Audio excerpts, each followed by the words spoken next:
ఎన్టీఆర్ నా అన్న కొడుకు కాదంటూ సంచలన నిజాలు బయటపెట్టారట పురంధరేశ్వరి. పురంధరేశ్వరి గారి గురించి మనకు తెలిసిందే.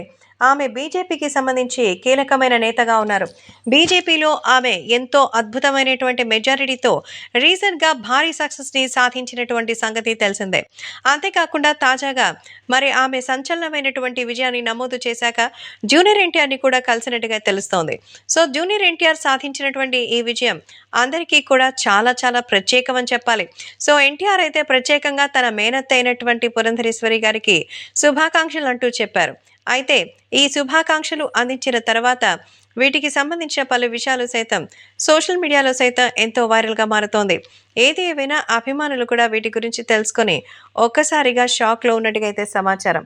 సో పురంధరేశ్వరి అయితే జూనియర్ ఎన్టీఆర్ అంటే ఎంతో నమ్మకంతో ఉంది. అంతేకాదు తెలుగుదేశం పార్టీకి భారీగా విజయం సాధించాలని మనస్ఫూర్తిగా కోరుకున్న వ్యక్తుల్లో ఎన్టీఆర్ కూడా ఉన్నట్టుగా అయితే సమాచారం. అందుకే జూనియర్ ఎన్టీఆర్ తెలుగుదేశం పార్టీ పగ్గాలు చేపట్టాలని ఎదురు చూస్తున్నట్టుగా అయితే సమాచారం.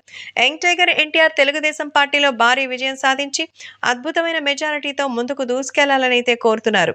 కాబట్టి తారక్కి సంబంధించిన ఈ విషయం మాత్రం ఎంతగానో సెన్సేషన్గా మారుతోంది. ఏది ఏమైనా జూనియర్ ఎన్టీఆర్ తెలుగు రాష్ట్రంలో ఎంత అద్భుతమైనటువంటి పాపులారిటీ ఉండడంతో మరి తన తాతగారు అలాగే తన తండ్రి బాబాయ్ని చూసి ఆ రేంజ్లో అయితే ముందుకు దూసుకెళ్లాలని కోరుతున్నారు. కాబట్టి ఈ విషయం కూడా ఇప్పుడు ఎంతగానో సంచలనంగా మారుతోంది. పురంధేశ్వరి చెబుతూ జూనియర్ ఎన్టీఆర్ అంటే కేవలం నా అన్న